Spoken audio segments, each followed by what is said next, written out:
Nous sommes de retour pour la troisième et dernière partie de notre émission. Mes trois invités sont restés avec moi. Merci à vous d'être restés pour cette troisième partie. Où en est le programme DDR, désarmement, démobilisation et réinsertion en Centrafrique? Il est censé coûter 45 millions de dollars. Mais y a-t-il aujourd'hui quelques chances que ce programme aboutisse? C'est un sujet de la rédaction signée Idelette Mirabel-Bissou.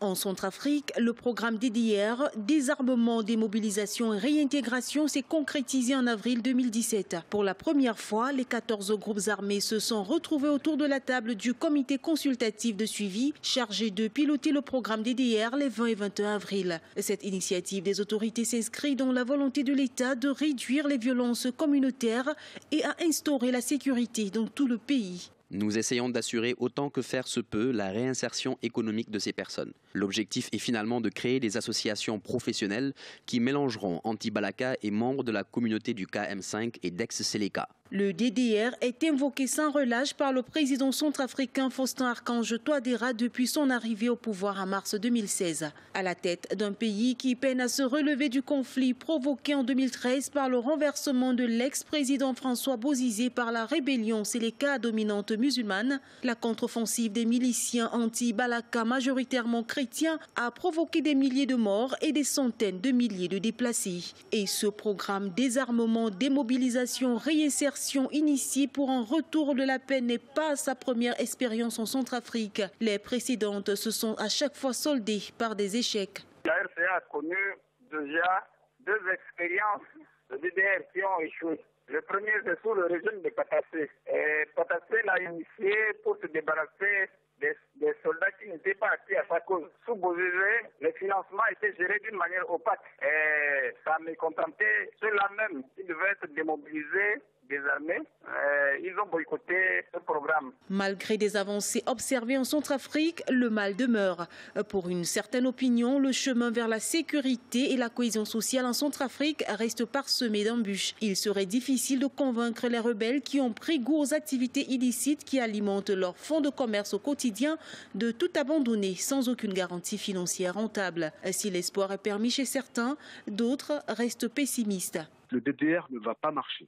Ce qu'il faut faire pour que ça marche, les autorités doivent mettre l'accent sur la sécurité. Il nous faut une armée.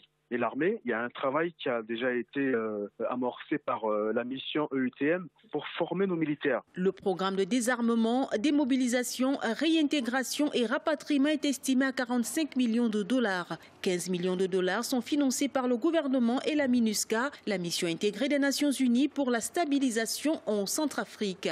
Les 30 autres millions de dollars octroyés sous forme de prêts par la Banque mondiale sont destinés au retour d'environ 5000 ex-combattants à la vie civile en Centrafrique. Monsieur Andjalandi, un peu avant la pause, vous vouliez répondre donc à votre compatriote, Monsieur Gassia, qui reprochait à votre président Faustin Archange Touadéra de beaucoup voyager, de faire la fête plutôt que de sécuriser son pays. Oui, justement, mon compatriote est naturellement, nous a toujours habitués à ces genres de fadaises qui consistent à déverser comme ça, à dire que le chef d'État va se promener comme si depuis 40 voyages depuis. Comme si depuis 40 ans la diplomatie centrafricaine a tellement donné de résultats qu'aujourd'hui il est quasiment inutile. En une année. Comme si depuis 40 ans, depuis l'indépendance, la diplomatie centrafricaine a quasiment donné des résultats qu'il est aujourd'hui inutile pour un chef d'État de se promener, enfin d'aller renouer des contacts. Oui, mais allez-y sur le fond, monsieur Andjalandi. Mais sur le fond, c'est que justement, en un an, le président a voyagé 40 fois. Avec zéro résultat. Alors, oui, vous justement, dites-nous, quel est le fruit aujourd'hui de ces nombreux voyages? Je dis tout à l'heure, à un moment donné, que la communauté internationale, elle est un acteur aujourd'hui à la fois économique, à la fois politique, à la fois militaire. Il va falloir entretenir cet acteur-là, qui est omniprésent dans le pays. Et cela suppose qu'il va falloir de temps en temps aller à New York débattre. Mais, enfin, je ne sais pas. Vous ne pouvez pas admettre qu'il y a un acteur qui est capital dans votre pays, qui s'appelle la communauté internationale, et vous ne souhaitez pas vous déplacer. Vous attendez qu'on vienne vous, comment dire ça, tout mettre dans le bec, quoi. Enfin, excusez-moi de l'expression, mais voyez, c'est ça. Donc, c'est pour dire que simplement, notre diplomatie n'a pas donné des résultats pendant un certain nombre de temps. Et aujourd'hui, me semble-t-il, c'est important pour que le chef d'État puisse se déplacer et discuter avec ces gens-là. Vous ne pouvez pas nous citer un ou deux résultats précis, concrets, qui pourraient être le plan de relèvement, c'est un outil aujourd'hui à la disposition de pays qui a été débattu à Bruxelles. Il faut l'entretenir. Il va falloir maintenant envisager comment débloquer les fonds au terrain. Mais enfin, soyons sérieux de temps en temps. Donc voilà les éléments sur lesquels nous pouvons, je pouvais donner une première réponse. Alors maintenant, sur le DDR, oui, s'il vous plaît. Parce qu'il me semblait que c'est cet aspect-là des choses. Tout à fait. Le DDR, bon, c'est quasiment, c'est une expression aujourd'hui qui est galvanisée. Le DDR, comme je disais tantôt, c'est un paradigme de reconstruction de l'armée. Et c'est un paradigme qui est conçu comme étant un outil, justement, à double mouvement. Il est question, dans cette affaire, de réintégrer, justement, et de démobiliser. Tout à fait. La question déjà aujourd'hui... désarmer. Déjà, il faut les désarmer, oui, ces groupes. Oui, justement. Mais quand ils sont démobilisés, ils sont forcément désarmés. Donc, à partir de ce moment-là, il y a un cadre, c'est le cadre consultatif. Les 14 groupes armés aujourd'hui identifiés viennent débattre dans ce cadre-là. Oui. Il se trouve que ces groupes armés arrivent avec des revendications. La question de l'intégration dans l'armée centrafricaine s'est posée. C'est une difficulté aujourd'hui. Oui. Donc, autour de cette question-là, les ex-rebelles souhaitent aujourd'hui qu'ils soient intégrés de manière collective. Alors que le chef d'État ne souhaite pas une intégration collective. Effectivement, il y a des risques individuelle. Il y a des risques. Et donc, effectivement, intégrer de manière collective. On le voit dans d'autres pays. Intégrer de manière collective, c'est, comment dire ça, c'est donner une prime pratiquement au forfait des CDK dans le pays. Donc, il est hors de question. Et ça bute, ça. Et justement, c'est sur cette question-là, justement, et toute la classe politique, d'ailleurs, est d'accord là-dessus avec le chef d'État. Il n'est pas question d'intégrer. Mais ça, c'est un point de discorde sur lequel la classe politique n'est pas capable aujourd'hui de l'assumer politiquement et publiquement. Très rapidement, monsieur. C'est tout le problème. Monsieur Garcia, est-ce que vous n'êtes pas en train de simplifier un problème qui est quand même d'une grande complexité? Déjà, monsieur Andjalandi, quand il parle effectivement de thèmes galvaudés, quand on parle désarmement, comment vous voulez désarmer quand vous-même vous n'avez pas d'armée, vous n'avez même pas d'armes? Comment peut-on désarmer des groupes qui sont armés dans un pays quand on n'a pas soi-même une armée d'armes et de munitions? Monsieur Togbé, vous savez, oui, s'il vous plaît. On est en train de débattre politique actuellement. C'est cela. Et il y a une arme mais très redoutable en politique qui est le dialogue. C'est cela. Il y a des bandes armées qui ont écumé une partie du nord-ouest de la République centrafricaine dans la région de Luambende. Des députés de cette région ont pris sur eux la responsabilité d'aller rencontrer ces chefs rebelles-là, de discuter avec eux, de comprendre justement leur mécontentement sur le terrain. Quand ces députés sont revenus de leur mission, les éléments de terrain qu'ils avaient obtenus, ils ont fait part de ces éléments-là au chef de l'État et à la MINUSCA. Depuis le mois de décembre jusqu'à aujourd'hui, ni le chef de l'État, ni la MINUSCA leur a donné une réponse. Primo. Secondo, M. Andjalandi parlait de la table ronde de Bruxelles. La table ronde de Bruxelles, effectivement, la République centrafricaine est revenue avec des promesses de fonds. Mais ça reste des promesses de fonds. Mais on revient sur la question de désarmement. J'en viens, parce que l'élément qu'il a soulevé est très important. Quand on a eu des promesses de fonds, il faut qu'on ait... Il explique que le président voyage beaucoup justement pour rappeler régulièrement à ses partenaires internationaux... Non, c'est un raccourci, c'est un raccourci qui ne peut pas convaincre les Centrafricains actuellement. Aujourd'hui, la préoccupation des Centrafricains, ce sont leurs frères et sœurs qu'on tue tous les jours. C'est cela, vous avez raison. Pour désarmer, il faut déjà obtenir de la part des gens qu'on cherche à désarmer la cessation des hostilités. Et l'adhésion au programme. Monsieur Andjalandi aujourd'hui est le reflet du gouvernement. C'est ce qu'il est en train de montrer sur le plateau. Monsieur Andjalandi explique que le président Faustin Archange Touadéra ne souhaite pas recueillir dans son armée, qu'il veut républicaine, tout. Ah non, mais et il a bien précisé que c'est une décision partagée par toute la classe politique. Alors que ça fait partie des revendications de ces groupes armés. Que faire? Mais vous savez, c'est par rapport à ça que je parlais d'une impréparation de ce programme DDR-là. Monsieur Archange Touadéra aurait pu laisser la réception des chefs rebelles de côté, réunir la classe politique, mettre en place une véritable feuille de route pour le déploiement du programme DDR. Et c'est après la mise en place de ce programme-là qu'on pouvait inviter ces chefs rebelles devant la classe politique et la communauté et tous les acteurs sociaux de la République centrafricaine. Monsieur Landou, ce que dit M. Gassia ne manque pas de pertinence. Tout à fait. Je vais dire qu'il a un peu raison sur un point. Par contre, les deux débatteurs manquent de préciser qu'il y a un deuxième R dans ce processus, dans le rapatriement. Quand Djoto Dia prend le pouvoir en République centrafricaine, il arrive avec des mercenaires qui ne sont pas des centrafricains. Et il faut identifier ces mercenaires-là pour savoir... Qui sont aujourd'hui sur le sol centrafricain. Qui sont sur le sol centrafricain. Donc, pour moi, le travail que le comité du processus DDRR doit mettre en place, c'est d'identifier qui sont ces gens qui sont mercenaires au sein des fractions Séléka. On va dire, bon, anti-Balaka, plus ou moins, on va dire ce sont des patriotes qui sont là, mais la Séléka qui est venue, c'était beaucoup plus des mercenaires. Donc ces mercenaires doivent être rapatriés. Très bien.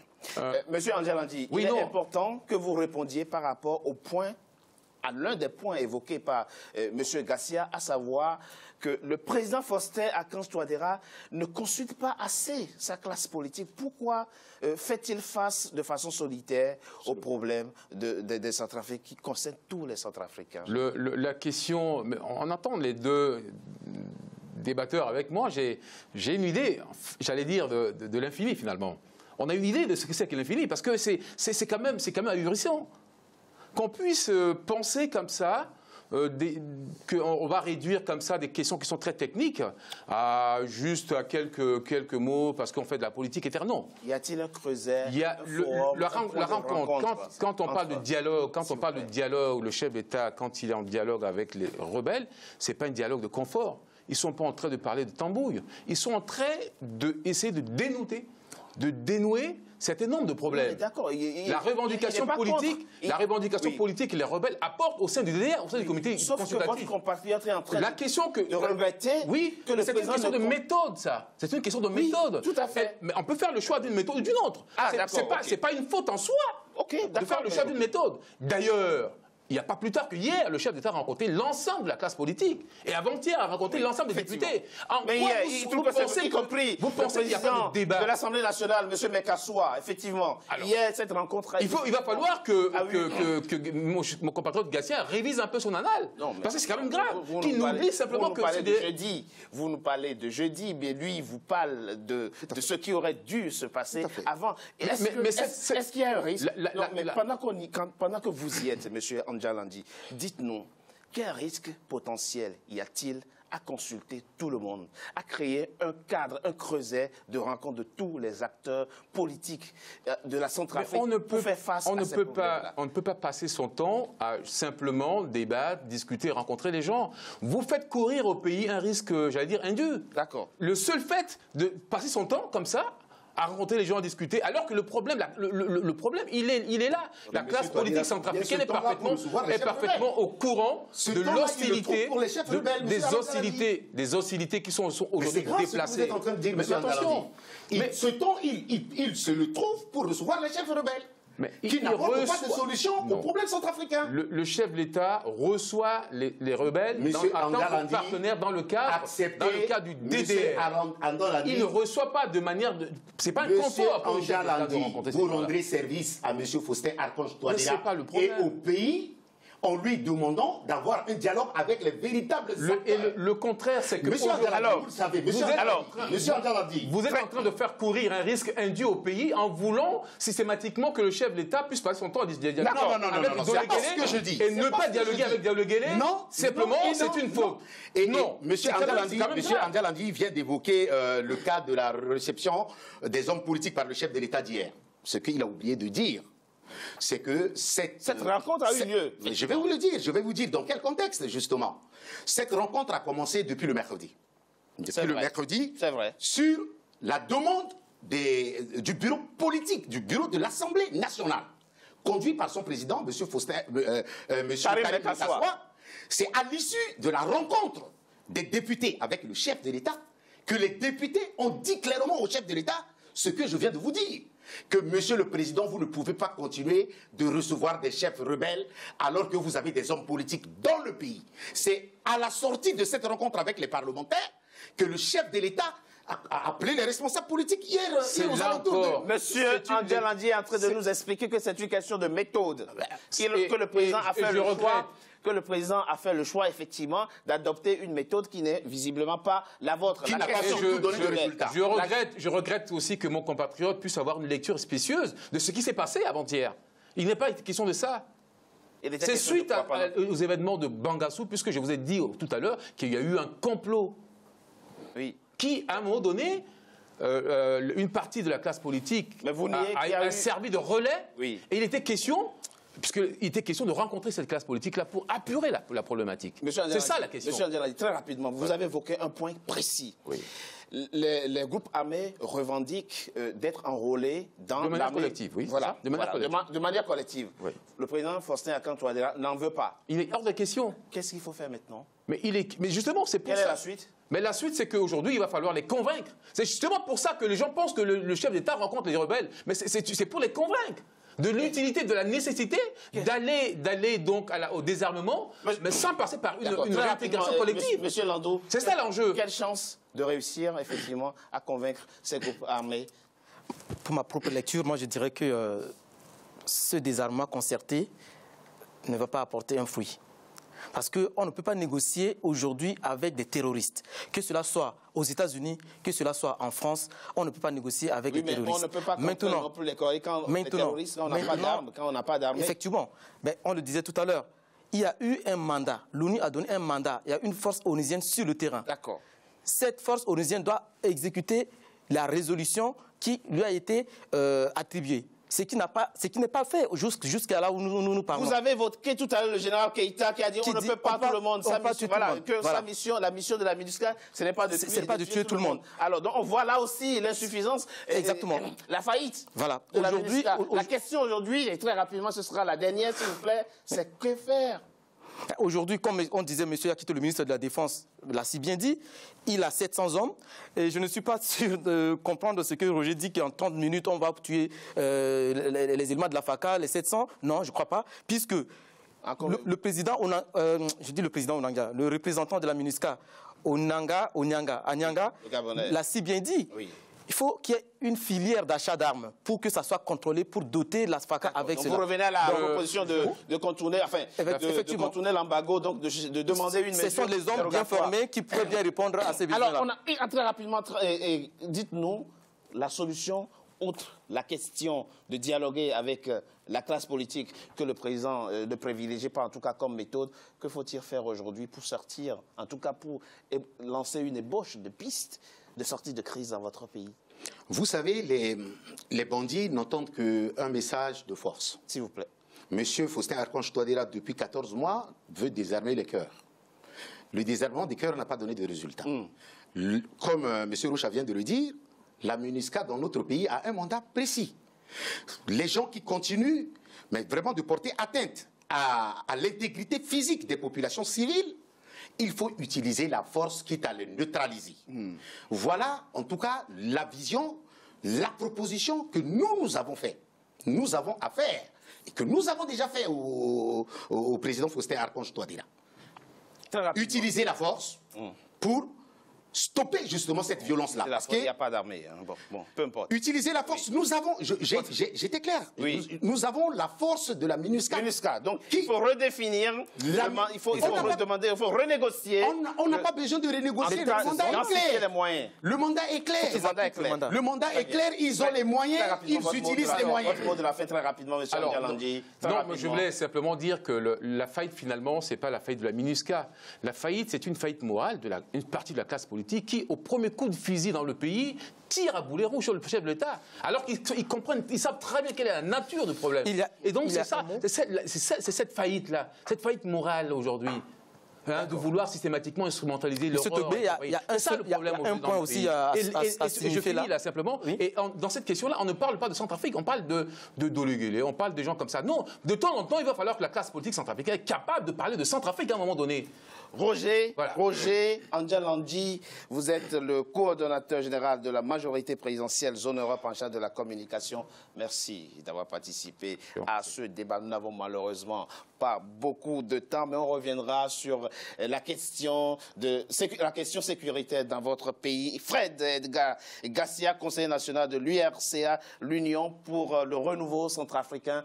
Merci d'avoir participé à ce débat. Rocaroline Landon, vous êtes journaliste, analyste politique. Merci à vous trois. Nous souhaitons en tout cas la paix et que les Centrafricains retrouvent enfin le chemin de la paix. C'est un pays vaste, 622 000 km² avec 5 millions d'habitants, mais c'est aussi un pays qui se bat et qui s'en sort avec un taux de croissance de 5%, salué par la BEAC quand des pays en paix font moins. En tout cas, merci à vous d'avoir participé à ce débat. Mesdames et messieurs, c'est la fin de Politicia, votre rendez-vous politique. Je vous remercie d'avoir été nombreux à suivre. Restez sur Africa 24 pour la suite de nos programmes. À très bientôt pour un nouveau numéro de Politicia.